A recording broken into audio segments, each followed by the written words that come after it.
Good morning to all. I am Dr.R.Sujitha, Department of CSE Assistant Professor. I am here to explain a topic about uninformed search strategies which comes beyond artificial intelligence. What is meant by artificial intelligence? It's a universal solution to all the problems. Even ChatGPT and more updates are here which comes under artificial intelligence. So one of it is the search strategies. In search strategies, there are two techniques. First one is uninformed search strategy and another one is informed search strategy. Before entering into the details, let's explain the basics of AI search. Okay. Here, what is search? Why we are going for search? AI search is nothing but it's a universal technique to find an optimal solution for each and every problems. For example, if you take crossword or if you take Sudoku, we are finding the optimal solutions with the minimum number of steps to reach the goal. That is the search strategies here. Okay. With integrating with the search strategies, we have to find some metrics like a state space. State space is nothing but start state and a goal state, and also space complexity, time complexity, and some other metrics which we are going to discuss later. Okay. Next, problem formulations. Here, as I said, there are some metrics to measure the search strategy and to check whether the solution is optimal or not. Some of are listed here. First one is the problem space. Problem space is nothing but it deals with the set of states and set of operators which where search takes place. That is, here we are initiating the list. What are the states we are using and what are the operators we are using to search the strategies. So, for example, in the problem state, there are initial state and a goal state. Initial state and goal state in each and every problem, it is the most significant factors. So, we have to know initial state and also goal state so that we can find optimal solutions. And the next is the graph. So, to form the graph with the number of states we have reached or we have traversed through. The graph is essential one to define the traversal. So, here we are defining the space graph. In space graph, the nodes are states and the edges are operators which we used to traverse through the graph. Next is the depth of a problem. Depth is nothing but the length of the path. For example, if you take a tree, we have to traverse from the root node to the leaf node. So, each and every set of set of child nodes defines the depth. So, while traversing to each depth, we have to define the depth of the problem. That defines that also gives the solution or number of steps we have reached so far to reach the target goal. That is the depth of the problem. Okay. Next is the space complexity. Space complexity we all know. We have to reach the target goal within the specified limited storage or we have specified the storage. Here space complexity fully deal with the memory. Memory we have used to reach the target node. Next is the time complexity. Time complexity is nothing but maximum number of nodes reached within a specified criteria. That is the time complexity. Next is the branching factor. Branching factor is nothing but a number of child nodes in the given graph. So, let's come to the applications of search algorithm. Some of the applications are searching through large data sets. For example, if you take a hospital, we are searching through the patient name. How we are searching? We have given a patient name in the database and we are searching. So that we are searching that through large amount of data sets in the specified hospital. That is one of the applications. And next is the search through internet. So internet is nothing but we all know Google search and other some of the search strategies on that. And next is the relevant content search. That is, we have to give a specified article name. For example, if you search in a Google Scholar, we have to specify the article number or DOI number or some publication information. So we are specifying the content and searching. That is the searching for the relevant content. These are some of the applications and not is limited. The AI search extends to unlimited one. Okay, there are more number of searches and there are more number of searching criteria. Next comes under types of AI search algorithm. As I already said, there are two types of search, mainly uninformed and informed. And some other search are local search, evolutionary algorithm, constraint satisfaction problem. Okay, let's come with the uninformed search. What is meant by uninformed search? It is nothing but a blind search. Why we are saying it's blind search? We doesn't know the goal state. We just know only the initial state, that is the start state. We are starting with the node start state and we are traversing through the number of nodes and we are reaching the goal state before any information about the goal state. That is the uninformed search strategy.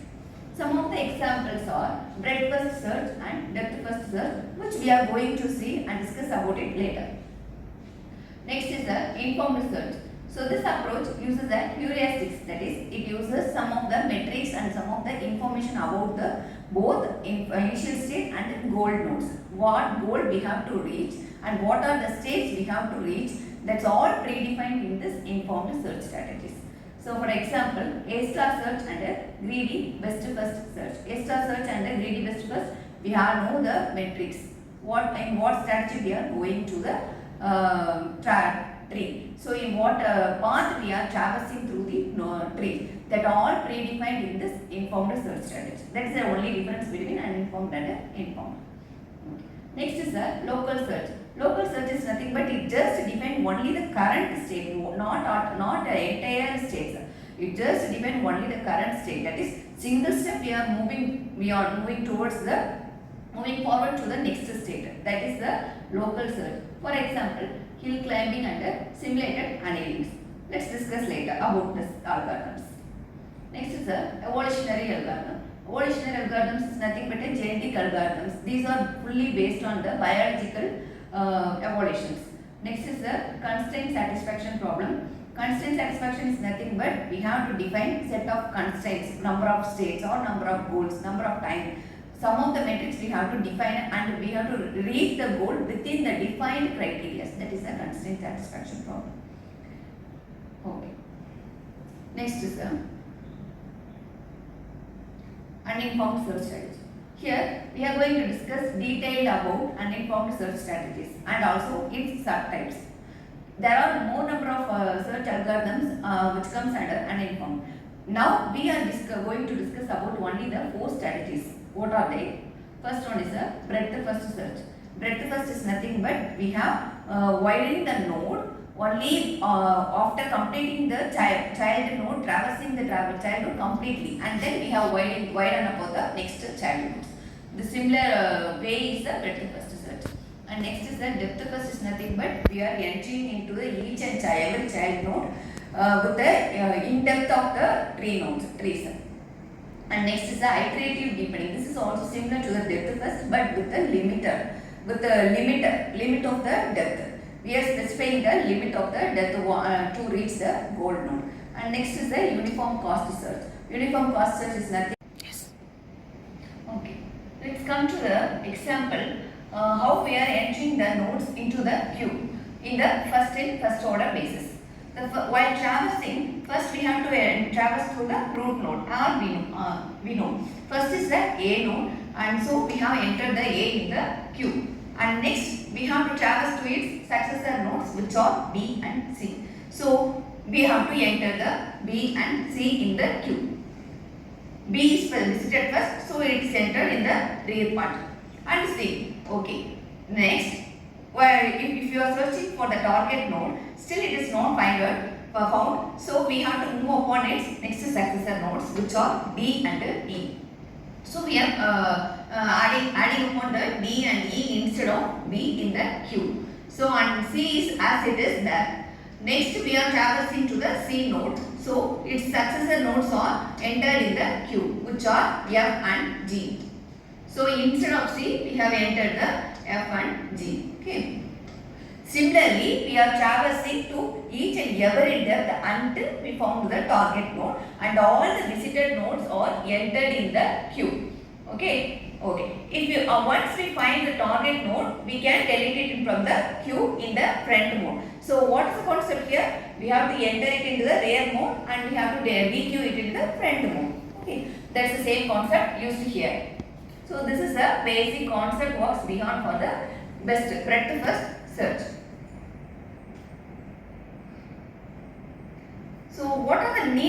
breadth first search because it's used to analyze the nodes in a graph. That is, even though we have to search through number of nodes, we shall use breadth first in a better mode. So it's better to construct the shortest path. That's the main need of breadth first search. And next is the traversing through the graph. With the smallest number of iterations, we cannot visit the node repeatedly. Once we visit, we enter the node into the queue and we have traversed to the next successor. This is the concept here in the breadth first. So, smallest number of iterations we have used. So, this is the main advantage of breadth first, why we are using breadth first search. Next is the depth first. Depth first is nothing but expand deepest unexpanded node. That is, here the concept is lost in first out queue. Okay. Let's explain it with the example. This is a start node. Okay. Here we have to construct the tree from the graph. So in the start node, what are its branches? That is, what are its successors? D is its successor, and next E is its successor, and next P is its successor. So we have to construct a tree with the S as a root node, and its leaf nodes are D, E, and P. So we have traversing through D, E, and P. Okay. Next, D, E, P. Okay. Next, we have to traverse to successor nodes of D, not to the E. Until we find the target node, we have to search through this successor.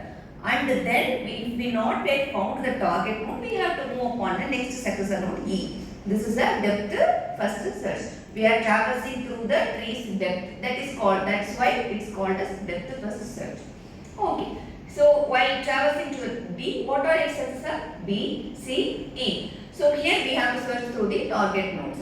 And if not found, then we have to traverse upon its successor. What is the B's successor? A.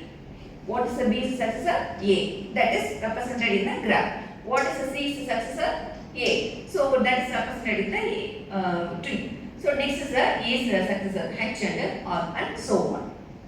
Here the only drawback is we shall visit the node repeatedly, but not in a breadth first search. So here we are repeatedly we may repeatedly visit the nodes. So cost may be higher. Okay. What are the metrics we are going to discuss to search strategies? First one is the completeness. Completeness is nothing but we should find a solution with the search criteria. And next one is the optimality. Optimality is nothing but least cost we have to obtain for search. Next one is the time complexity, and next one is the space complexity. Time complexity is nothing but number of nodes generated. Space complexity is nothing but maximum number of nodes we have used to store in the memory. So the factors or that measurements are B is nothing but branch factor. Branch factor is nothing but number of child nodes in a tree. D is nothing but depth of an optimal solution. And M is the maximum length of the tree we traversed through to find the goal state. That may be infinite. That's based on this algorithm. Next is the properties of breadth first. First one is complete. Whether it's complete? Yes, because we are traversing entire nodes. So it is complete, and also its branching factor is finite. Optimal means yes, because we have cost is nothing but one cost per step. So each and every step costs 1. So optimal cost is obtained. So time complexity is nothing but O of B power B. B is nothing but a branching factor. D is nothing but the depth of the solutions. So we are expanding the nodes for number of arrays with the number of depth given to the arrays. So we are specifying that time complexity is big O of B power D. B is nothing but branching factor and D is nothing but the depth. And next is the space complexity. Space complexity is also similar to the time complexity. So while coming to the depth first search, if it is complete means it may or may not, because we are going in depth to the child nodes until we have to reach the goal nodes. So the solution may be complete or may not be complete. And also it comes under the loop, that is the nodes are visited repeatedly. Optimal is also no. Once if it is completed, then only the solution is optimal. Otherwise, it is not optimal.